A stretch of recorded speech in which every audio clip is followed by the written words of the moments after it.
Saudara, malam hari ini kita masih berada di dalam bulan yang mulia berdekatan dengan peristiwa yang luar biasa. Peristiwa Al-Isra wal Mi'raj dari baginda Nabi Muhammad sallallahu alaihi wasallam. Kata Allah Subhanahu wa taala, subhanalladzi asra bi'abdihi lailan minal masjidil haram ilal masjidil aqsa. Allah memberangkatkan baginda Nabi Muhammad dari Masjidil Haram ke Masjidil Aqsa. Dikatakan sama para ulama di dalam hadisnya Rasulullah, Nabi dari Masjidil Haram ke Masjidil Aqsa itu naik kendaraan namanya buraq. Buraq ini lebih kecil dari kuda, lebih besar dari keledai. Dia punya sayap di kanan kirinya, warnanya putih bersih. Ini buraq, kalau dia melangkah satu langkah, sejauh mata memandang dia sampai di sana. Kalau diukur pakai jarak, dia melangkah satu langkah, jaraknya kurang lebih 500 km. Tuh wush kalah nggak tuh kira-kira itu? Apa kereta cepat namanya? Wush. Itu pakai sin apa pakai shot itu? 500 km dari Jakarta sampai Semarang langsung satu kali langkah. Ya Allah.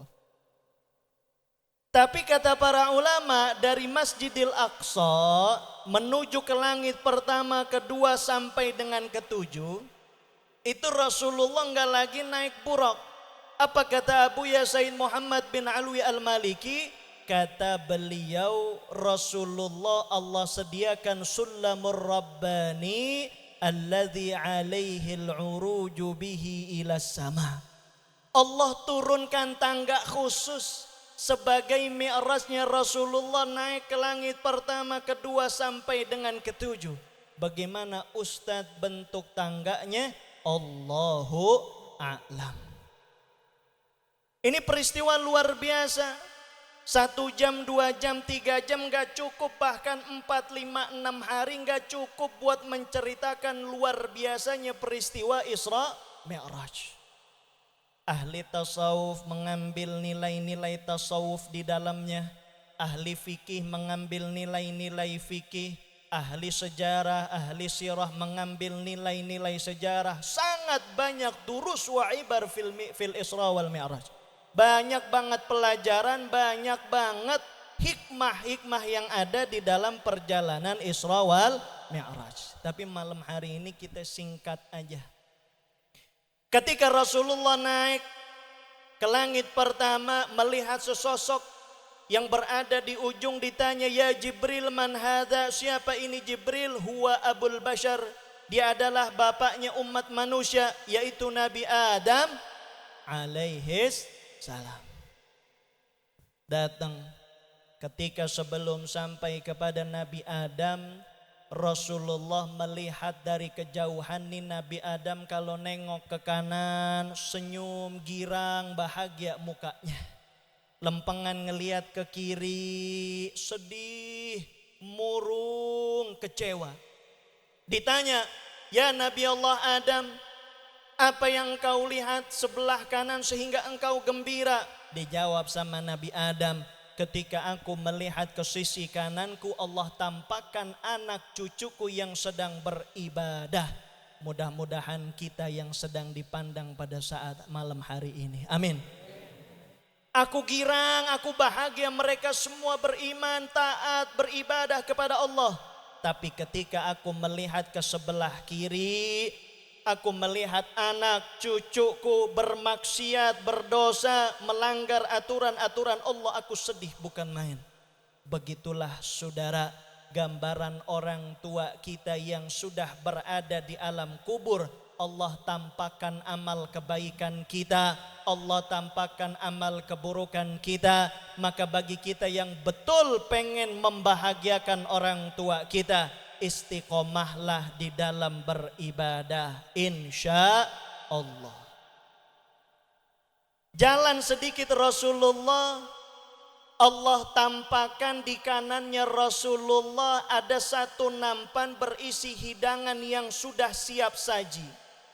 Ada daging sudah dipotong-potong, begitu lezat, aromanya begitu menggoda.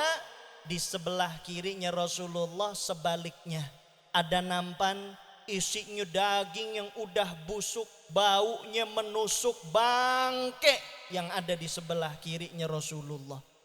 Tapi yang membuat aneh, membuat Rasulullah heran, ini daging yang udah begitu nikmatnya gak ada orang yang mendekat. Kenapa bangke yang begitu bau busuk orang berebut datang buat makan itu bangke? Kira-kira aneh enggak itu? Aneh enggak kira-kira? Kita kalau disuruh milih datang yang udah siap saji lezat nikmat atau yang baunya bau busuk? Mana yang kita pilih? Ditanya ya Jibril man haulai, wahai Jibril ini kenapa mereka malah memilih bangkai, siapa ini mereka? Haulai min ummatika alladzina yatrukunal halal wa ya'tunal haram. Wahai Nabi Allah Muhammad, mereka adalah termasuk daripada umatmu yang meninggalkan halal dan mendatangi yang haram. Pak, nikah halal apa haram? Nikah lagi? Sepakat kalau bapak-bapak yang ditanya. Iya Ustaz Mahmudin. Kalau ibu-ibu nikah lagi haram Ustaz. Oh, ini nggak ada ibu-ibu ya, alhamdulillah. Nikah itu halal, sedangkan pacaran itu haram. Berzina itu haram. Tapi lihat zaman kita sekarang, banyakan yang nikah apa banyakan yang pacaran?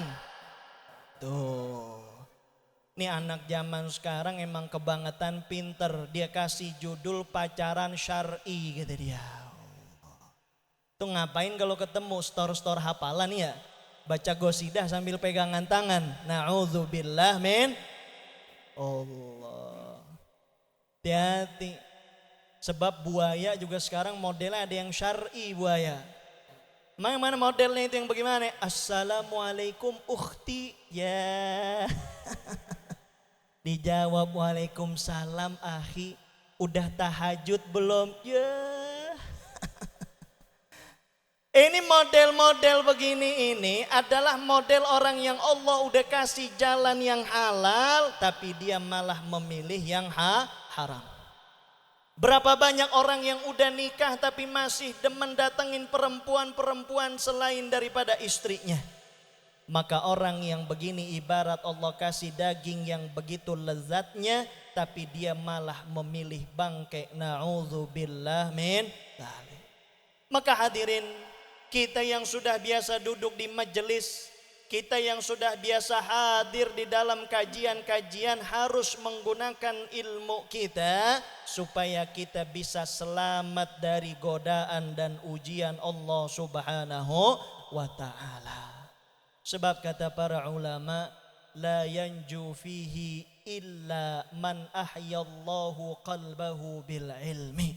Enggak bakal selamat dari dunia ini kecuali orang-orang yang Allah isi hatinya dengan ilmu. Bagaimana mau meninggalkan yang haram kalau dia nggak tahu itu haram? Bagaimana mau mengambil sesuatu yang halal kalau dia nggak tahu hal itu halal? Maka cara satu-satunya adalah dengan ilmu. Ini kalau acara tablik akbar ramehnya bukan main, alhamdulillah. Acara maulid ramehnya bukan main, alhamdulillah. Lempengan kajian fikih Safinatun Najah, Sirah Nabawiyah sepi, bukan main. Betul apa betul? Bagus maulid rame, alhamdulillah. Tapi banyak manfaatnya kajian-kajian yang lebih sedikit, yang memang khusus membahas tentang ilmu-ilmunya Allah Subhanahu wa ta'ala. Maka minta sama Allah. Kata Rasulullah di dalam hadisnya, man yuridillahu bihi khairan yufaqihu fiddin.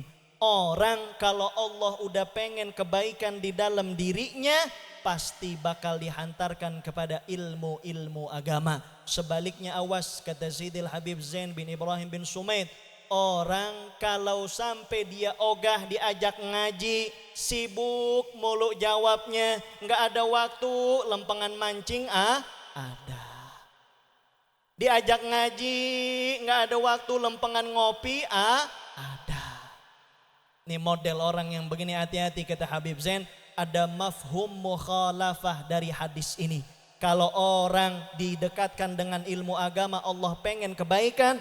Begitu sebaliknya kalau orang dijauhkan dari ilmu agama, jangan-jangan ada keburukan yang memang ditakdirkan buat dia. Na'udzubillah min dzalik ya Allah. Saudara hadirin yang dimuliakan Allah Subhanahu wa taala, sebagai penutup pada malam hari ini ya, bahwa Isra Mi'raj ini ujian keimanan, bukan hanya bagi yang hidup bersama Rasulullah.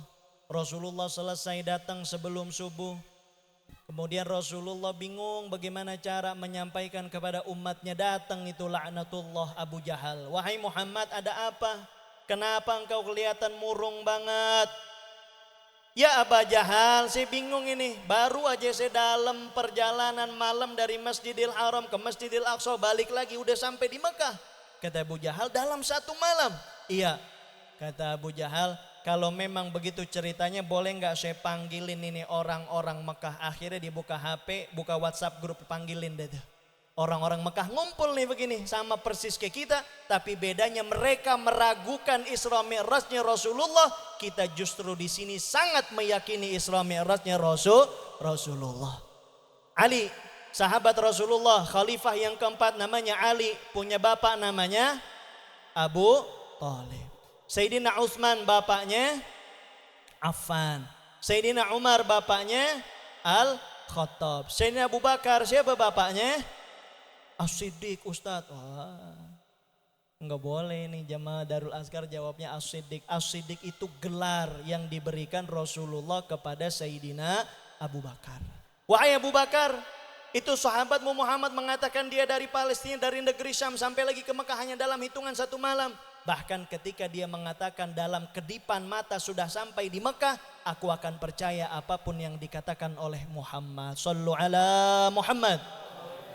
Begitulah kita di dalam kehidupan. Kita kadang-kadang urusan sholat percaya sama Nabi Muhammad, urusan puasa percaya sama Nabi Muhammad, tapi urusan bisnis kita enggak percaya sama Nabi Muhammad. Berapa banyak bisnis kita yang masih menggunakan uang-uang haram, berapa banyak bisnis kita yang masih menzolimi orang lain. Ini maknanya kita masih setengah percaya dengan baginda Nabi Muhammad. Maka jadilah Sayyidina Abu Bakar yang percaya kepada Rasulullah 100%. Begitulah insya Allah kita percaya dengan baginda Nabi Muhammad sallallahu alaihi wasallam. Itu yang bisa Al-Faqir sampaikan. Mohon maaf lahir dan batin. Al-afu minkum. Assalamualaikum warahmatullahi wabarakatuh.